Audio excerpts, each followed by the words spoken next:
barnaamijka la afur wadani oo ay bishii Ramadaan ka wadeen gudaha dalka xisbiga wadani ayaa maanta deeq raashin ay ugu qaybiyeen dadka danyarta ee ku nool gudaha xarunta gobolka Haw. Waxa qaybinta raashinkaasi hormooda ka ah qurbo joogta u dhalatay gobolka Haw, ayaguna uga mahad celiyay danyarta ay u qaybiyeen raashinkaasi. deeqdan ballaaran ee ururka dhalinyarada ee dibadda tirsan xisbiga wadani ayna soo gaarsiiyeen in ilaahay kiiska ka soo saaray mid ka ballaaran siiyo ummadda si ay dib ugu keenaan xisbiga waan mahadnaqaynaa qolada deeqdan noo keentay waana ducaynayna ilaahay ka jisaysi. waxaa halkaasi ka hadlay xubnihii ka mas'uulka ah hawshaasi ee qurbo joog xisbiga wadani iyo gudoomiyaha qurbo joogta xisbiga wadani Mujaahid Xuseen Aadan Cadde oo ka warbixiyay sida uu ku yimid barnaamijkani. xaruntii halganka sanam meeshii wadanka laga xoreeyay meeshii dadka Soomaaliland diiradda soo celisay anaga iyo Mujaahid Xuseen Aadan iyo Mustafa Haroon Xasan Finiin Maxamed Deeg iyo Maxamed dhamaan waan salaamina mashruucii la afur wadani ayaa socda shalay waa nakii magaalada Gabriel maantana waa magaalada gobolka Hawd iyo Balgubadle ma hadda wax lagu faanin karo oo maxaan ku raahdaa wax weyn lama keenin laakiin at least mar haddii soo dadaalo dadkii xasuusanay waxa ay wax ka badan bay naga sugayaan waa dad maxaan ku raahdaa abaar hayso tabaalaysan si ay qulubta dadka u soo jiidano waxa loo baahan yahay inay ku tabarucno oo waxaan wax ka badan oo ku soo tabarucno oo keeno oo ilaahay fadligiisa aanu kaga raadino markale waxaan u mahadnaqayaa dadkii soo abaabulay uu ka mid yahay Maxamed oo fududeeyay in hawshan la qabto waxaan kaloo u mahadnaqayaa qurbo joogti markii horeba uu ka mid ahaa Anwar oo mashruuca soo jeediyay Leila Muuse iyaduna ahayd ninka qofka uu jooga ee Soomaaliland qaybanaya cid kasta hawsha waxaan leenahay iideena dadka ka soo farxiya waa wax dheeraad ay ka sugayaan. Wassalaamu calaykum. Assalaamu alaykum ashrafil anbiyaa wal mursaliin. aad u mahadsanyihiin dadka soo bixiyay ama soo tabarucay inay barnaamijka soo abaabulaan la afur wadani oo maanta aanu ku qaabilayno ama aanu ku siinayno xaruntii gobolka Haw ee gobolka Balgubadle sida gudoomiyaha Xuseen sheegay. aad baan uga mahad celinaynaa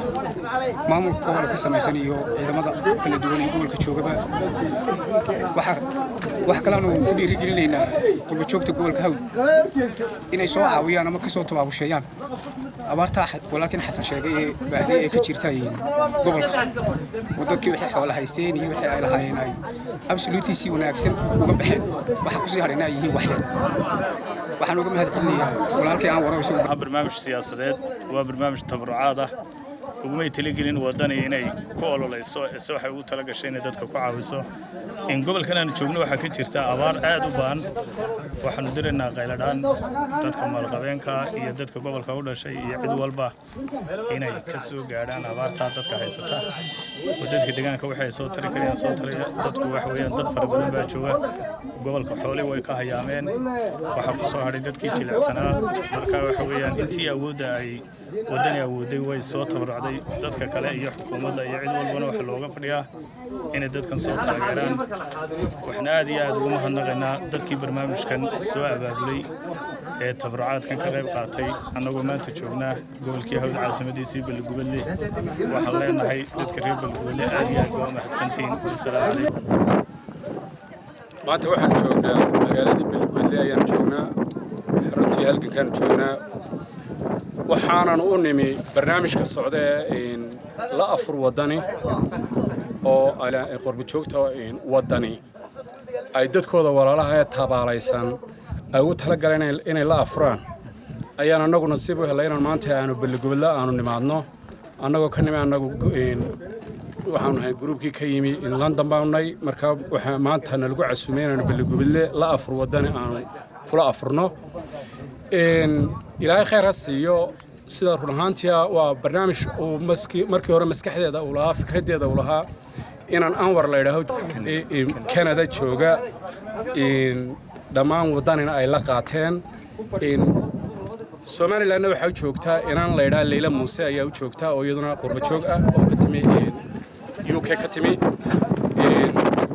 barnaamijka khayriga ay wadaan wadani oo ku faafay Soomaaliland oo dhan meel kasta ay joogaan goboladeeda inta badan de waxaan baan u leenahay waxaya wax ka badanna waan u keeni lahayn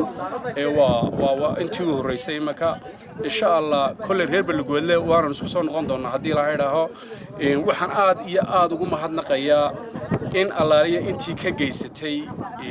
barnaamijkan la afur wadani meel kasto ay joogaan way helayaan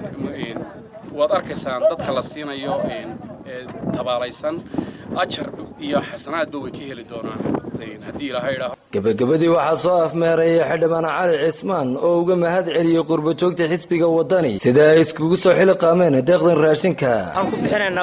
barnaamijkii wadani bixin jiray la oran jiray ilaa afur marka waa afur waxaanu leenahay ilaahay ka jisaayay cidii noo keentay qurbo jooga noo keenay wadani waxaanu leenahay ilaahay ka jisaayay hadii aanu nahay anoo ka turjumay golaha deegaanka Balgoodle xisbiga wadani anoo ka turjumaya waxaan leeyahay waa ku mahadsantiin